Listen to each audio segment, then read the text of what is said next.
Hey y'all, it's Betsy with Happily Ever After Etc. and welcome back to another project. This is a Cricut project turned Easter project turned wreath project. Essentially, I'm going to be using some elements that I made with my Cricut, such as these really pretty rolled felt flowers and my Easter gnomes. I've made quite a few of these no-sew gnomes over the years. The Easter ones are the first ones I ever made. I love them. I will link the tutorials down below.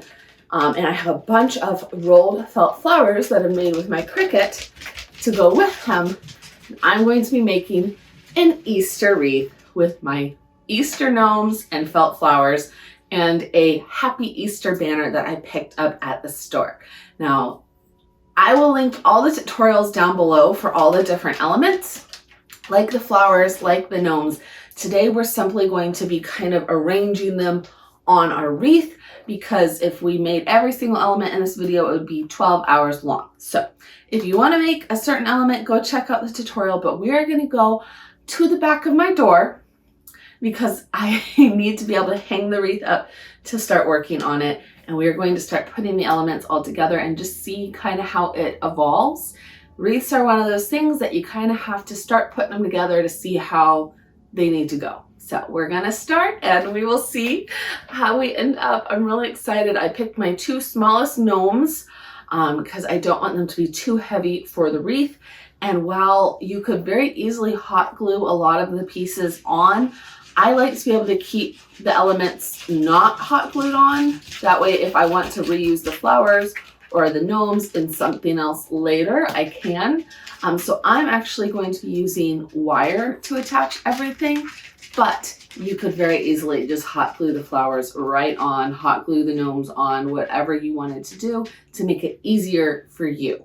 We're gonna start by putting our gnomes up there and see how cute they look. I think they're cute everywhere, so I'm sure they'll be cute on a wreath. Let's go. All right, y'all, so here is my wreath form. You can see that it came with a lot of these really pretty flowers and all kind of around it. I also bought this Happy Easter banner in the Easter section.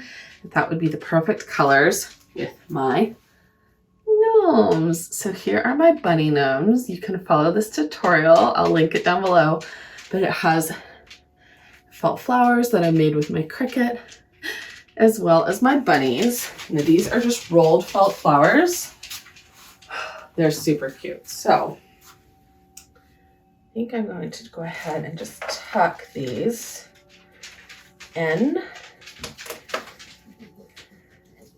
to start with. I don't want to secure anything until I know kind of how it looks and how I like it and the whole thing. Oh, I like the pink. Is that a surprise? I always like the pink.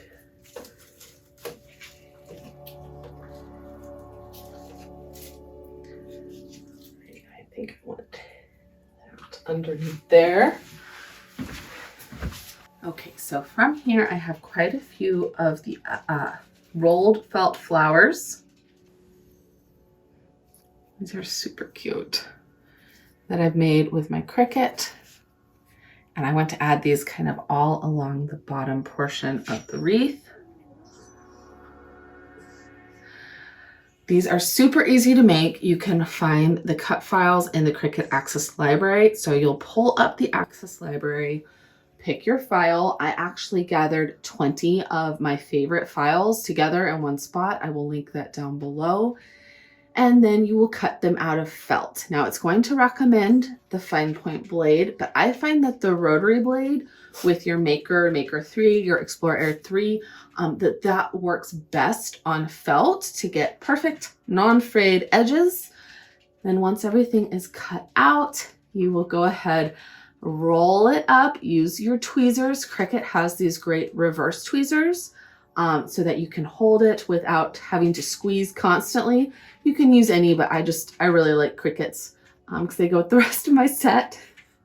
And then you'll hot glue the back, and that is how you make the rolled felt flowers. So now I think I'm going to go ahead and take a few of these. I don't want to hot glue them directly to the wreath, so I'm going to add some wire to the back and then wire them on.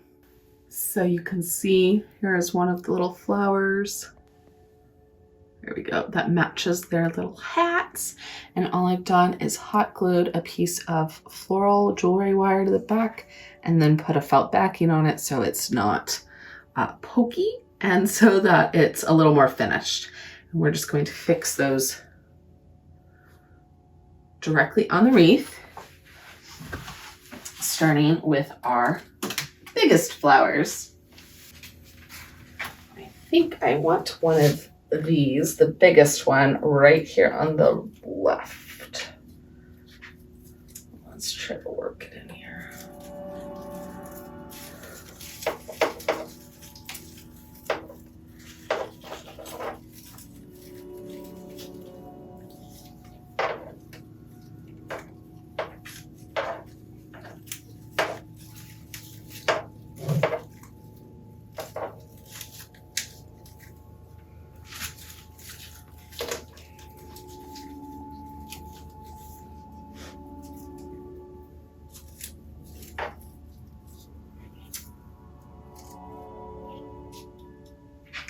That's cute.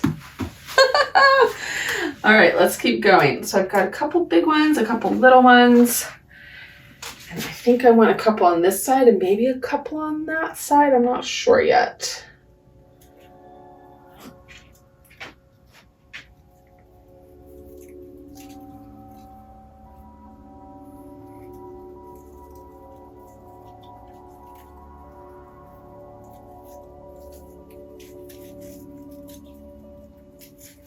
When I picked out my wreath form, I picked one with a lot of branches that were really full so that I could easily add my little wire flowers kind of wherever I wanted. And I tried to pick one with flowers or a background that would go with the felt flowers because I knew my gnomes had felt flowers and I wanted to kind of marry everything with the felt flowers on the gnomes and the felt flowers on the wreath.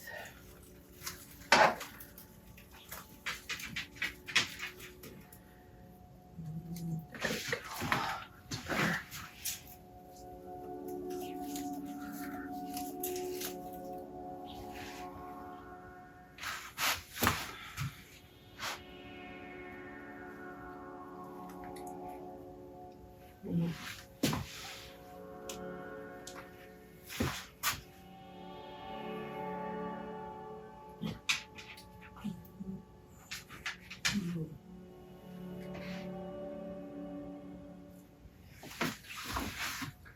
I think I want to add one directly to the garland, kind of fill in this space. Let's add one of these tiny ones. And again, we're just adding the wire, twisting it to secure it in the back. And then we can either cut the ends, but I find that if you just kind of run them alongside something, so in this case, the garland, then you can take them off and reuse them on another project if you want. All right, that's pretty good. I think the wreath fell a little bit, so let me make sure y'all can still see it. Oh yeah, it's fine. Perfect. Let's do a blue one over here. Y'all are gonna have to excuse me because my head's gonna be in here for a second. Now, of course, we could hot glue these, but I'm still not 100% convinced that I don't want to take these off of here eventually. All right, so after the gnomes fell off last time, I went ahead and I just very, very securely turned the wreath around and took all of those twisted edges here and just made sure everything was on super tight. I think it was a combination of twist ties not being tight enough and the gnomes resting, making everything unstable. So now let's add our gnomes back. Super cute.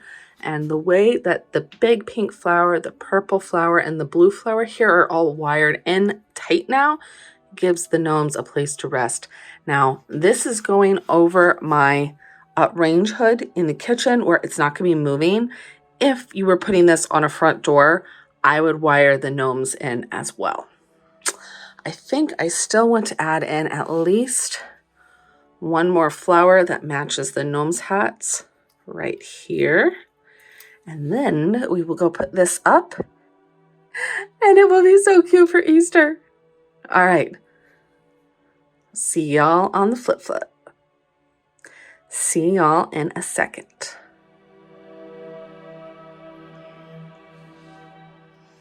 All right, one flower later, we'll be all done.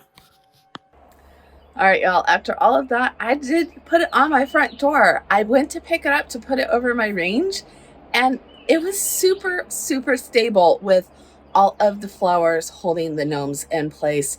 I had it on the back of my craft room door, and I opened and shut the door a bunch of times and nothing shifted. So we're gonna try it here on my side kind of porch door. I've got 2 doors to the front of my house, and this is the second one. So I think it's really, really cute. I love how it turned out.